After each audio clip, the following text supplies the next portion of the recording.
difícil assim. 7 o que mais? 7 ou... Até você cansar. Não, você vai ver muita disposição. Vai lá. Não julgueis para que não sejais julgados, pois com o critério com que julgardes sereis julgados, e com a medida com que tiverdes medido, vos medirão também. Porque vês tu o argueiro no olho do teu irmão, porém não reparas na trave que está no teu próprio? Ou como dirás a teu irmão, deixa-me tirar o argueiro do teu olho quando tens a trave no teu? Hipócrita, tira primeiro a trave do teu olho, e então verás claramente para tirar o argueiro do olho de teu irmão. Não deis aos cães o que é santo, nem lanceis ante aos porcos as vossas pérolas, para que não as pisem com os pés e, voltando-se, vos dilacerem. Pedi e dar-se-vos-á, buscai e achareis, batei e abre-se-vos-á, pois tudo o que pede recebe, o que busca encontra, e a quem bate abre-se-lhe-á. Ou qual dentre vós é o homem que, se porventura o filho lhe pedir um pão, lhe dará pedra, ou se lhe pedir um peixe, lhe dará uma cobra? Ora, se vós que sois maus, sabeis dar boas dádivas aos vossos filhos, quanto mais vosso Pai que está nos céus dará boas coisas aos que lhe pedirem. Tudo quanto, pois, que quereis que os homens vos façam, assim fazei-o vós também a eles, porque esta é a lei e os profetas. Deu Até o 12. Ok. Tá. Ele não falou até onde era. Então. Obrigado, Marcos Paulo, pela sua grande. Então, na verdade, assim, eu comecei a pensar sobre esse versículo, assim, basicamente, há umas 3 semanas atrás, quando a gente estava falando sobre que o Cris estava falando sobre, assim, sobre amar ao próximo, né? Que a gente chegou àquela conclusão, assim, de que às vezes, enfim, sobre aquele dia que a gente estava falando sobre amar ao próximo. E me veio muito um pensamento assim de que muitas vezes assim eu olho para alguém e vem um sentimento muito grande de raiva, sabe, sobre aquela pessoa. E a maior parte das vezes é sobre algum comportamento que ela tá tendo, sabe?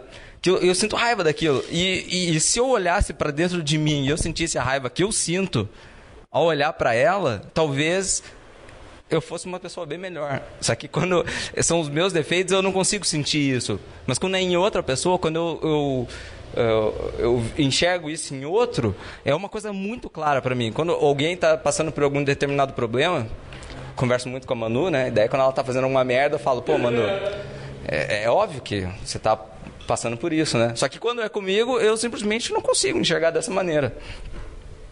Então, assim, esse pensamento me veio muito forte. Assim, nesse dia eu comecei a refletir sobre isso, comecei a pensar e fiz uma análise um pouco mais aprofundada sobre esse texto. E, assim, na minha tradução, que é um pouco diferente, que é a mensagem, ele traz o título desse versículo como um guia simples de conduta. E eu fiquei pensando muito assim sobre sexta-feira passada, quer dizer, nessa sexta-feira, tive a oportunidade de participar de uma cerimônia que foi realizada por um praticante da Umbanda, né?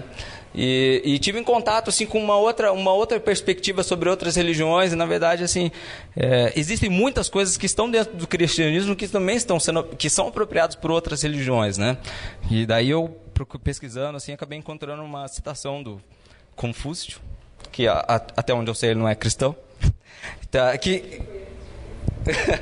sim, mas era uma parada assim, não se queixe da neve no telhado na casa do seu vizinho, quando a soleira da sua porta não está limpa. E daí eu falei, pô, mas isso é basicamente o que Jesus está falando, só que é uma outra analogia. E daí eu penso assim, em que aspecto isso tange o cristianismo, sabe? Até que ponto o cristianismo não é só um código de conduta e até que ponto isso não vai além. O cristianismo não é uma coisa além disso. Então, o que a gente nos diferencia de um espírita, de um umbandista, sabe? Qual que é a diferença sobre essa questão? Porque, enfim, só achei esse título um pouco equivocado, assim, e decidi pensar assim, pô, o que Jesus, na verdade, está falando com a gente? Qual que é a nossa atitude? Como que deve ser a nossa atitude em relação a isso, né? Então, comecei a pensar de que nós somos criaturas emotivas. Basicamente, em determinada situação, nós vamos reagir em relação àquilo com a emoção e não com a razão. Então, assim, para nós é impossível não ter um julgamento. Não é possível para nós vivermos sem um julgamento. Se eu me deparo com uma determinada situação, assim, que, sei lá, uma cena de estupro, por exemplo, eu posso até... Eu não vou virar para aquilo e vou falar assim, nossa, aí, racionalmente, isso é errado. Eu vou sentir aquilo, eu vou sentir ódio daquilo, e eu vou virar e vou ter uma reação emocional em relação àquilo, independente de quem eu seja, ou da minha posição e tal. Então, assim, nós não conseguiríamos viver sem julgar. Mas, então, como proceder em relação a isso? Se avaliarmos um trecho... não vou ler. Mas tá na carta de Coríntios, Paulo fala assim, sobre o que retermos o que é bom e utilizar o nosso discernimento. Sobre ser crítico. Sobre ter esse posicionamento, sobre avaliar o que é bom ou ruim. Mas, a partir desse entendimento, sobre avaliar, desse discernimento, sobre eu avalio o que é bom e o que é ruim, como que eu devo proceder em relação às outras pessoas, de uma forma. Eu não sou psicólogo, né, mas eu consegui analisar algumas coisas assim que eu imagino que seja da área da psicologia, assim, sobre que eu coloquei como são 4 formas: a simpatia, a apatia, antipatia e empatia. Eu acho que as 3 primeiras, né, que seria simpatia, apatia e antipatia, são as coisas que a gente mais é mais comum para o nosso dia a dia. E eu decidi começar a falar um pouco sobre cada uma delas, e especialmente sobre começando pela simpatia. Sobre, assim, se eu vejo uma determinada situação e eu simpatizo com aquilo que é incorreta, pra gente que é cristão, que nasceu numa cultura cristã, assim, que onde avalia o que é o bem e o mal, a gente fala, talvez enxergue isso mais claramente. Mas, de uma certa forma, assim, a nossa cultura brasileira é uma cultura onde valoriza algumas coisas que, de uma certa forma, são equivocadas. Que eu estava fazendo uma análise assim, sobre a questão da lei de Gerson, né? Que é um princípio onde a gente tem que tirar vantagem sobre tudo aquilo. Então, assim, querendo ou não, nossa cultura tende a simpatizar com algumas coisas que são erradas. Mas, beleza. Isso, tipo, de repente o pensamento assim, todo mundo faz isso, então eu vou fazer também, não tem problema. Talvez uma outra forma de se relacionar com, além de simpatizar, talvez uma outra forma seria de uma questão de indiferença. Eu vejo isso muito aqui em Curitiba, assim, né?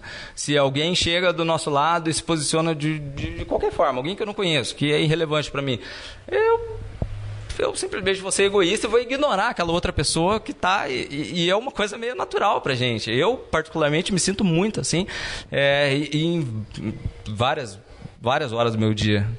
Agir de uma forma indiferente, assim, eu só penso no que é meu e no que o demais. Então, assim, beleza, se o cara tem esse problema, isso é problema dele, eu não tenho nada a ver com isso. Mas eu não creio que seja isso, basicamente, que Jesus esteja querendo dizer com esse versículo.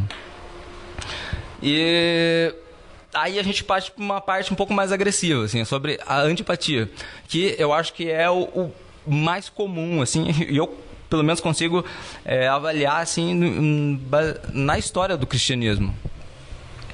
Sobre julgar algo como errado, determinar aquilo e condenar aquilo, né? A gente, sei lá, se você for analisar nesses 2000 anos, assim, a Idade Média foi um período onde as pessoas determinavam o que era certo e o que era errado, que estivesse basicamente errado, né, sofria as consequências.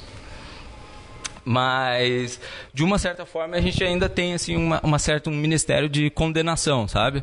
De determinar, assim, assumir uma postura que, a partir do meu ponto de vista, a partir do meu da minha cosmovisão, eu determino que aquilo é errado, eu passo isso para o outro como, ó, isso é errado, cara, e o que você está fazendo é errado.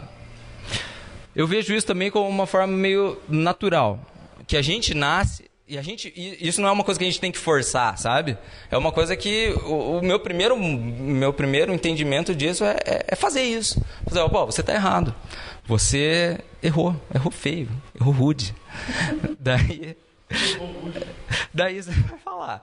Pô, eu creio que muitos aqui já ouviram a expressão assim de eu odeio o pecado, mas amo o pecador. Então,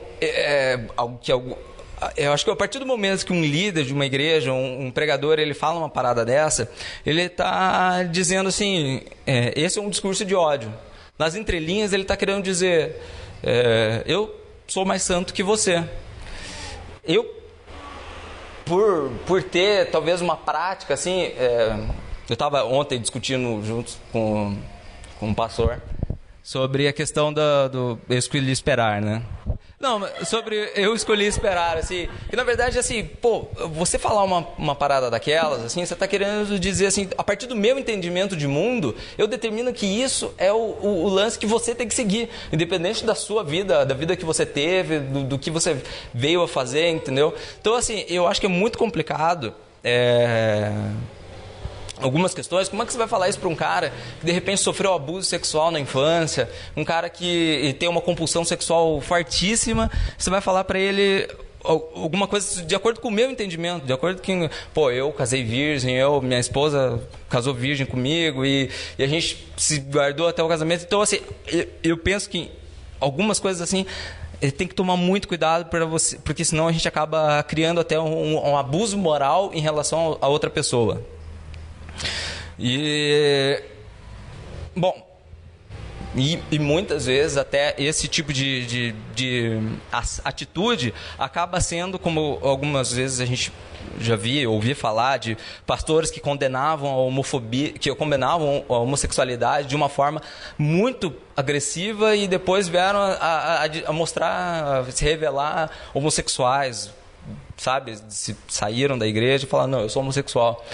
E talvez algumas coisas a gente, pô, eu quero condenar isso, mas é porque aquilo está dentro de mim também. Eu lembro de alguns anos atrás que teve o caso da Isabela Nardoni, a menina lá que foi jogada pela janela pelos pais, né? E na época eu morava numa república e uma das meninas que morava comigo, assim, ela falava, pô, esse cara tem que ir pra cadeia, cara. Esse cara tem que... Eu lembro que ela assistia, ela era muito ficcionada por televisão, assim, passava o dia inteiro assistindo TV, né? Daí ela falava, pô, mas tem que matar um cara desse, tem que fazer isso e tal. Eu falava, meu, quem é você para julgar, sabe? Tipo, você tem alguma prova, de fato, de que eles fizeram isso? Daí ela falou, eu tenho, cara, eu vi na televisão o promotor falando. Aí você falava, porra, meu, porra, tipo... Quem é você?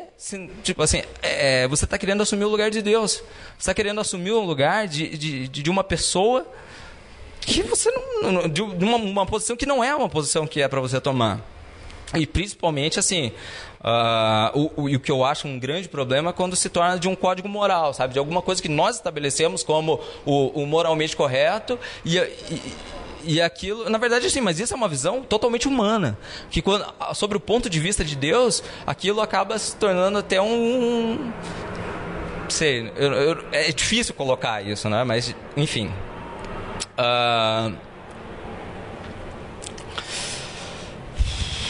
E independente, assim, eu, na verdade, comecei a ler um livro, né? Bem babaca. Porque eu terminei de ler o livro do Bonhoeffer. Depois de 4 meses de leitura, na minha igreja. O livro deve ter umas 4.000 páginas. Não, vocês não sabem, né? Mas eu ganhei um presente de Natal e terminei de ler ele 2 semanas atrás. Não, mas é se alguém ouviu o Nerdcast sobre o poder da retórica? Vocês ouviram? Então, não, na verdade ele comentou sobre um livro, né, chamado Como Fazer Amigos e Influenciar Pessoas. E eu não tinha nada para fazer essa semana e comprei esse livro. Queria ter amigos, né? E influenciar pessoas. Daí eu comprei. Não, mas é bem interessante o livro também. Mas ele fala assim sobre a questão da crítica, né? Quando, na verdade, quando você chega para alguém e critica o que ela está fazendo, raramente a pessoa vai identificar aquilo como... ela vai parar e vai falar, pô, realmente, essa crítica que você me fez tem fundamento, eu preciso mudar isso. A maior parte das vezes que é uma crítica direta, a pessoa vai ficar mais ofendida com o que você disse do que analisar. Enfim... É basicamente isso que o primeiro capítulo do livro trata, assim, que nenhuma crítica vale a pena. Porque a crítica, como nós somos seres emocionais, assim, isso vai acabar mexendo muito mais com o meu orgulho como indivíduo do que gerar uma importância relativa. Então, assim, se eu não posso... esse é um posicionamento que eu estou colocando, né? Se eu não vou criticar a pessoa, se eu não vou julgar ela, se eu não vou também simpatizar com aquilo que ela está fazendo e nem ser indiferente, tem uma quarta opção que eu coloco através de uma questão mais bíblica, que seria a empatia.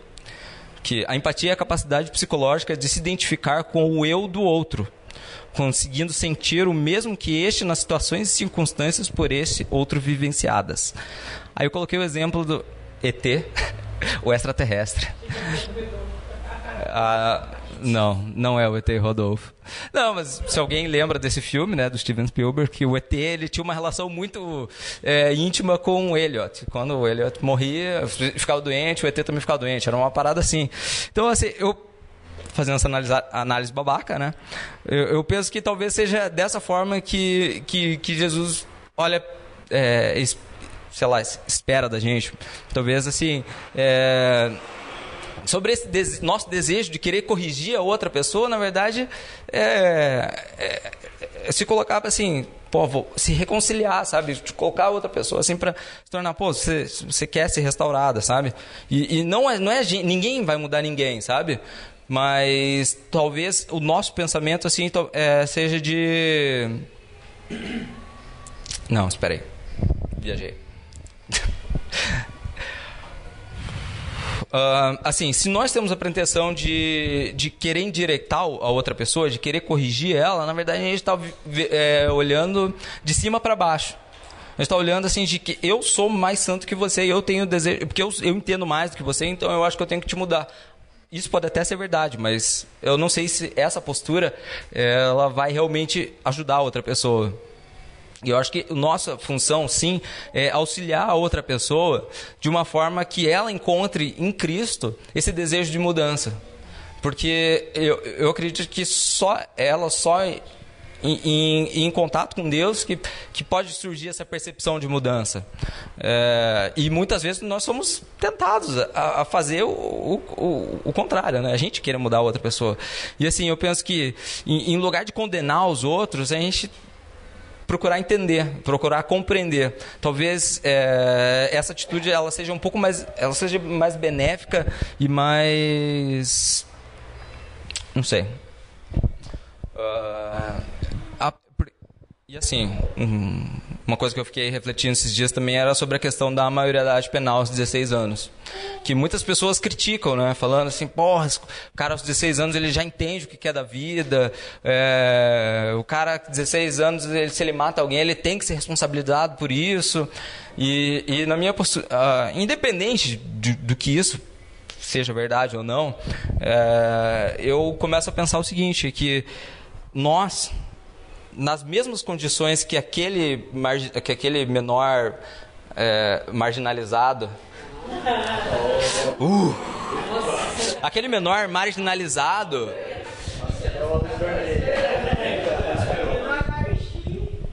né? Aquele menor marginalizado, aquele cara que, tipo, nunca teve a vida dele valorizada, a gente cometeria os mesmos coisas que ele. Se a gente, estivesse fumando crack ali na rua, sabe? A gente cometeria os mesmos crimes que o cara. Então eu penso assim que nas mesmas condições nós cometeríamos os mesmos erros. Então é isso, cara. Acho que eu finalizo assim com esse pensamento de que eu espero que eu, pelo menos, né? Eu não posso falar pelos outros, mas que eu, pelo menos, assim, que Deus transforme, assim, essa arrogância e orgulho, assim, num coração como o de Jesus, né? Que amou o prostituta, que amou o endemoniado, que amou pessoas que eram marginalizadas. E assim, que ele se colocou não na posição de criticar, de falar, pô, você é uma mulher adúltera, então você merece ser apedrejada. Mas assim, ele falou, isso é relevante, porque isso é relevante. Ele falou, ele se colocou no lugar dos outros, entendeu? Ele se colocou no lugar dos homens. Ele se colocou como uma postura de amor. Bom, eu ia ler, né? Mas o Marcos Paulo já leu. Mas sobre o versículo 12, que é... Deixa eu colocar aqui. Que, pelo menos na minha tradução, está como... Aqui está um guia simples e objetivo de conduta. Pergunte a você mesmo o que você quer que os outros façam a você, e então faça o mesmo a eles. Na verdade, nisso se resumem a lei e os profetas. Sobre... pensar mais em como que o outro enxerga o mundo e não como nós enxergamos o mundo, e querer impor essa visão para eles. É isso. Está aberto a qualquer